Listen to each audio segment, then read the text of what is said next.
Hey, I'm Kev welcome back to MotoGP 20 has at the Red Bull Ring in Spielberg, Austria for the 12th round of the season. And Luti at the top in, I think, effectively his home race. I think it's the closest to Switzerland we have on the calendar. As we've got Stone in second, ahead of Baldassarre, then Bastianini, Della Porta, Schrotter, those, Dijan Antonio, Gardner, and Navarro ran out of the top 10, Edwin Marini, Andy, Kazmoyedin and Canet in 14th, as we've got Ramirez in the last one of the heroes from last race in the Czech Republic. So who will be joining them then in qualifying? It will be Fernandez, Surin, Garzo and Nakashima. So here goes Stone then for two possible qualifying efforts. Domino's in one though. Let's see what he can do around here. Very tricky that here in Spielberg. Bit wide in the first corner already, so he might have lost a tenth or two, especially as so important to get that first corner right and then up the hill, as unfortunately in practice and the beginning of qualifying we're seeing lots of falls again round it. Okay, and in front, as who's that down? Baldassarre and Marini.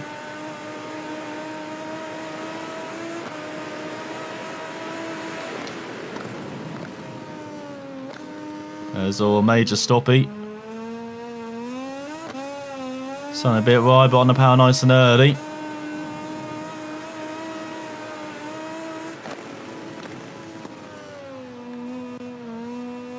So if he's around what he did in practice, should be high in qualifying.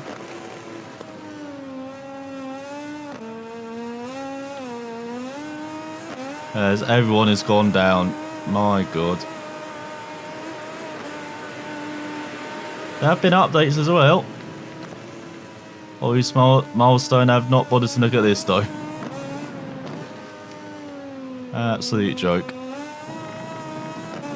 Towards the line, Stone will be... Oh, he'll be very close this time. Better, 28-1.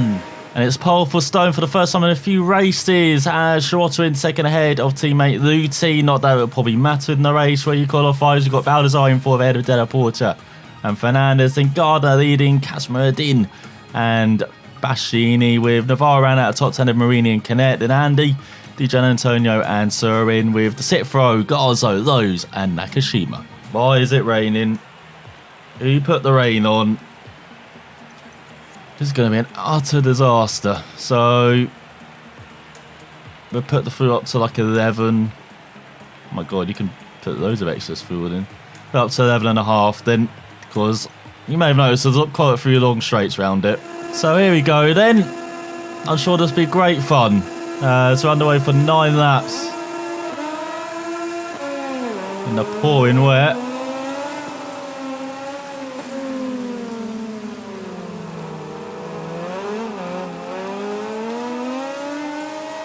Stone very close to the back of, I'm guessing that is Fernandez, as your race winner from last time though, he's qualifying down on a sit throw. And it's begun. Martin down. Stone a bit wide in the hairpin. Surin down as well. It's Fernandez trying to fight back here, Dijan Antonio.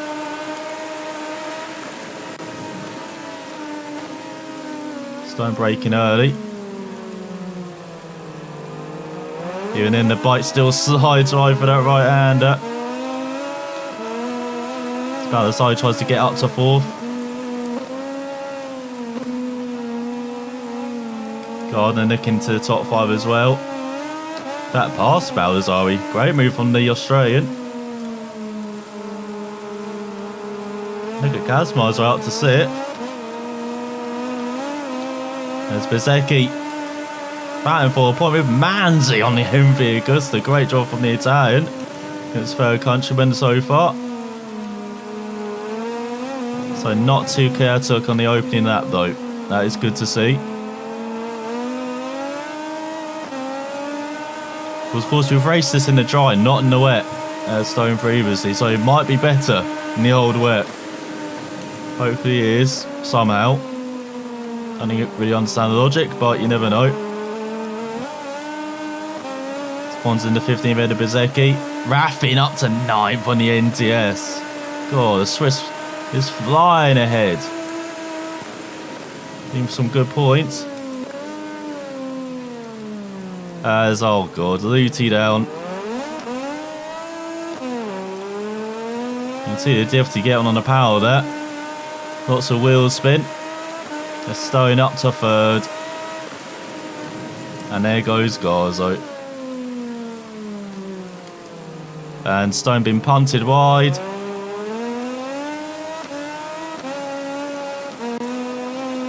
By Gardner. It's got Fernandez in second in front.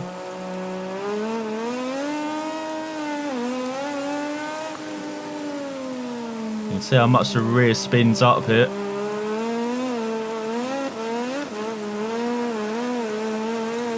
Get on the power as Bissek got to 13 better Manzi. 1.3 second gap in front. Let's look at Fernandez. Closing up to the leader. There's Stone all over the curbing. Don't want to be really doing that in these conditions. Shirota leads. Then Stone, Gardner, Kazmaradin, Baldazari, those, Raffin. Those are a great start. The Porter and Canet as Stone goes to Germany and back. Still in third somehow. Not really deserved.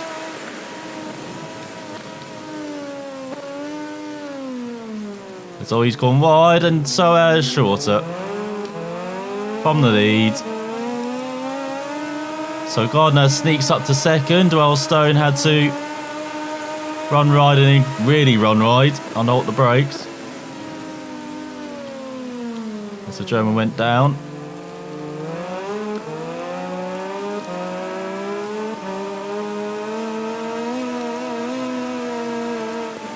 Look at Kazma behind.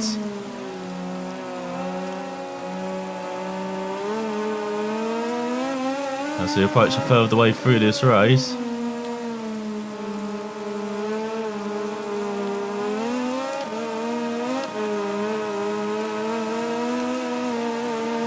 Stone with a great run. Not close enough to make the move on Gardner though.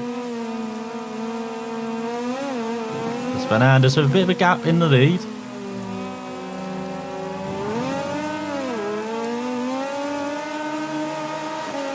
.32.9. Over a second quicker in the lead as well. Balzai rounds out the top 5.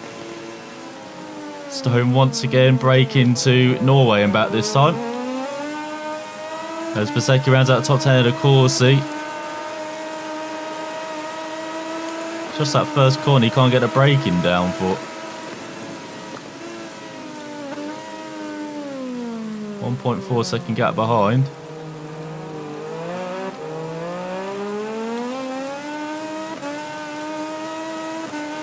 Problem is, we've fueled up, but you don't really want to use power too. It'd just be sliding everywhere.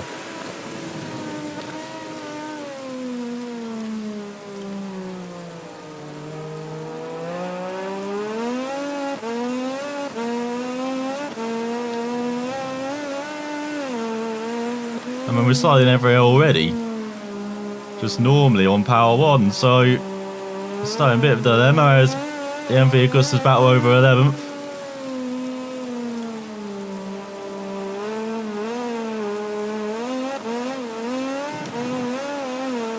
There's Garzo 19 batting with fellow countryman Vergate.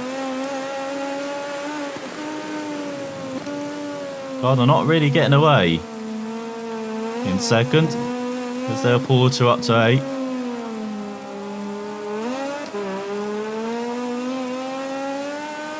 Fernandez leads. Comfortable lead for the Spaniards. Comfortable gap for Stone behind. Edu Kazma and Baldassari. The championship leader finally finds the apex of the first corner. Just been missing for the first half of this race. We're already at the halfway mark. It is flying by these laps. Looks like Fernandez being caught slightly. Stone just sliding. Why not? in these conditions.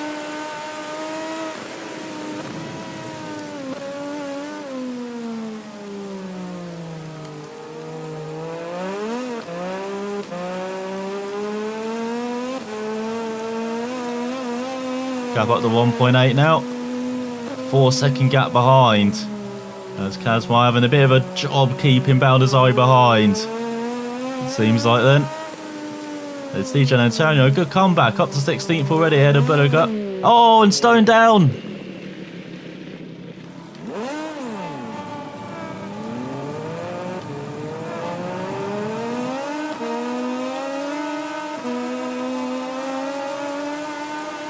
Going to have to see how heavily damaged this bike is for Stone as he's down to 11th.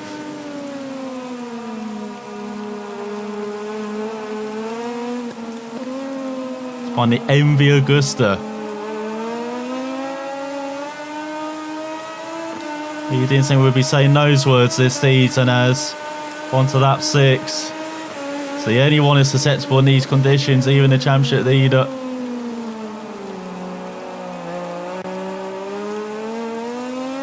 Bike heavily damaged though. He's got no straight line speed.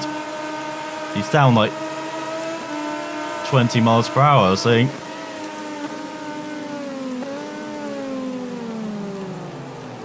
There's all Ramirez down. Must have been right behind Stone, it was.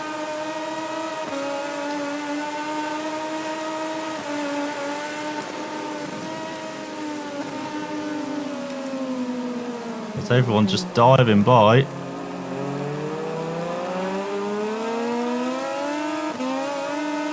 Sancho bashes Stone. Stone having none of that. Grabbing onto the hole, clinging on to the final point.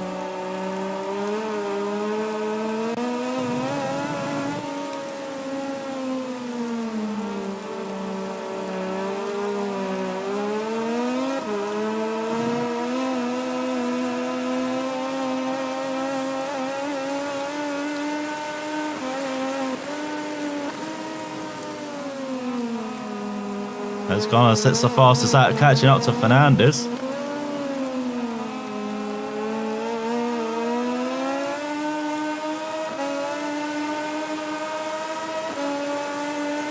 There's Stone with 3 laps to go. Clinging on to the final point, has to run wide because burning a bit hot into the first corner. There's Chantra, no, gets the final point.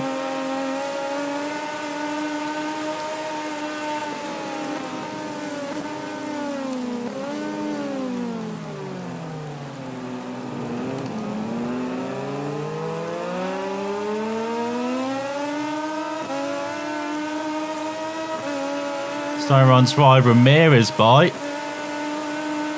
He just covered quickly.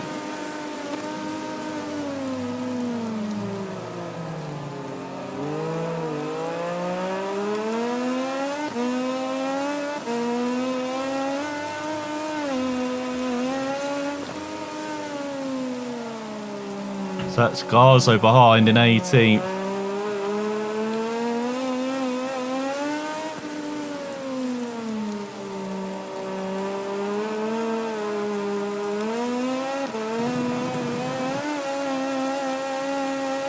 As Fernandez leads, new fastest lap.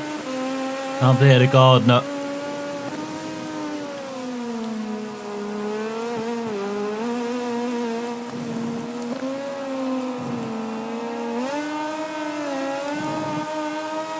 Ramirez into the points over the Indonesian.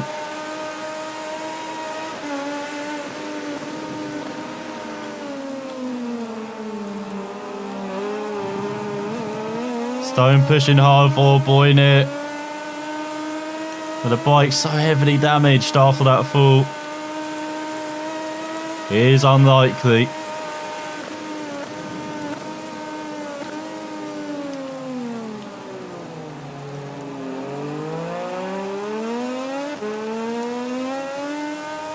No, it is nice to see it's not as bad as Moto3 round here in Moto2. And in the wet as well, I thought it'd be worse. Definitely not. They've got more than 2 bikes running at the end of this race.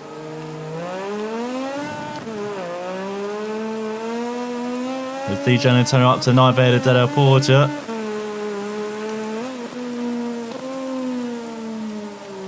Second to the top 5 of those. Or not. Brit fights back immediately.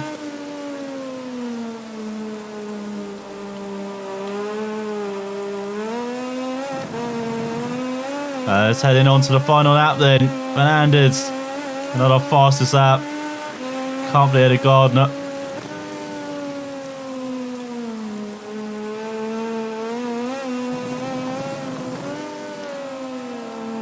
There's Bezzecchi up to 4th ahead of Baldassari.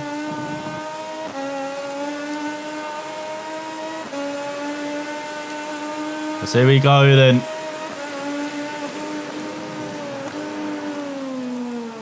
Can Stone catch up? I don't think he can, but you never know around it.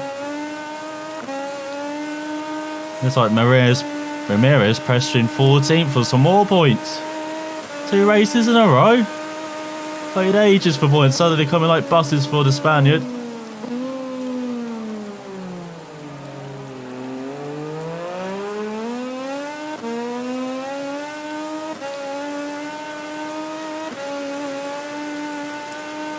Where's Navarro in all of this? It's a big question for Stone.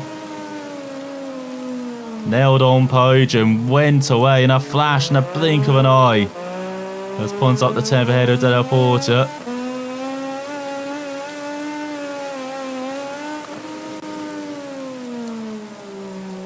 And yeah, Ramirez up the 14th ahead of Bulliger now. Raffin up to 7th ahead of Canet. As Fernandez wins. So it's Lowe's the last time for Mark Vidias. Now it's his teammate with another fastest lap, 32.3. He definitely also went by the master today. Stone van and ride in the end with a heavily damaged bike. Finishing ahead of Garza, but no points. So Fernandez wins ahead of Gardner and teammakers. Gilberdin rounds out the podium by 2/10 ahead of Bezzecchi. As Cobson's ahead of third Italian Baldassari wins that battle against those by just 3/10. Raffin on the NTS, superb in 7th as well. DJ Antonio, Canet. Pons rounds out the top 10 ahead of Del Porter. Ben Snyder, Manzi, Ramirez and Bulliger with the final point ahead of Chantra. And Stone, look at Stone's fastest lap. He would have definitely been in the top 5 at least at the end. Probably 3rd if it wasn't for that fall. As he's ahead of Garzo, Vergey, just 19 finishers.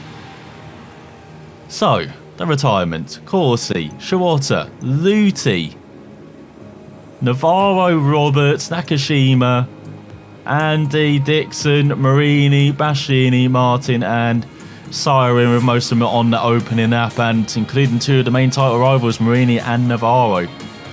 So in the Riders' Championship, not that big a change in the end, despite Stone not scoring, as the big winners Bezzecchi and Fernandez as they climb to 2nd and 4th, and Navarro down to 3rd. The lead 38 points for Stone, so still quite comfortable ahead of the Italian, with Marini down to 5th, and then Luti, Nakashima, Baldassari, Gardner into the top 10, up 4 places ahead of those now. As we've got Shirota and Baschini falling out of the top 10, along with Del Porter down a place to 13th. And Kazmo up 5 places in the top 20 now, and 16th ahead of Canet, Dixon, Pons, Roberts and Bulliger. Up 5 places as well as Raffin up to 23rd ahead of teammate Ben Snyder now. He rounds out the top 25 ahead, of course, the Manzi and Chantra, with Ramirez into double figures ahead of Surin and Vergey. So in the Teams Championship, Sky Racing Team VR Voice lead by 39 points ahead of Mark VDS. The big winners in the Constructors up 3 places with their 2nd consecutive victory ahead of Speed Up, Liquid Body Intact and Oakley Team Moto2 round out the top 5 ahead of Red Bull by 13 points. It's got Tran, Sag up to 8th ahead of Flexport HP40. Grassini round out the top 10 ahead of and going to turn up 4 places. NTS as well with rapid superb result. A single point ahead of American Racing and 4 ahead of Petronas Sprinter with Mark V, not Mark V, yes, MV Augusta. I've got 2 initials right. And then we've got Honda D Major down to last. So for Stone, definitely achieved what I needed to in qualifying. But in the race, it fell apart. So reputation slightly down. While research perfect for distance analysis and quit that once again. Only 2 for racing because he did fall down in the race sim as well. So a weekend of unforced errors for Stone. As for technical staff, we've got an A with Angel Mares, but probably won't sign him. Can we afford the Japanese? Engineer, no. What's that? Need 40,950. God damn it. We're 8 grand short. So let's fully develop the frame then. Before we head to the Michelin British Grand Prix round the Silverstone circuit. There's another new candidate. God, they really are stacking up. No. Get out of it, Yamamoto. We don't need that. So yeah, frame fully developed. Can we do anything for the engine? Oh, we can. Can they do a node though? Improve on engine intake and exhaust capacity. We'll take it though. So let's add some staff in. Add the engine specialist. So I'll take 9 a week. Then head in the 50. Takes 5. Take 4 weeks. We'll take that. And then Ford Electronics, edit assign star. So anybody's not got a 50 then. These 4 engine will be added here. Oh, 1 more can make it 3 weeks. We'll do that then. I know 4 weeks and in 5 weeks. It's probably better on the engine though, isn't it? Let's add that staff back over. There we go, 4 weeks and 5 weeks into engine. So it's still not that long for electronics. So if we count ahead 4 weeks, we're looking at Aragon and Thailand then for those upgrades. That's not too bad as we're 2/3 of the way through the season now. Just a final third to go as Stone still leading the championship comfortably, but no points in Austria for only the 2nd time this season. No points scored after the Circuit Americas debacle as well. So we'll see if he can bounce back like he's done previously this season after some poor results. So thanks for watching. We'll find out next time.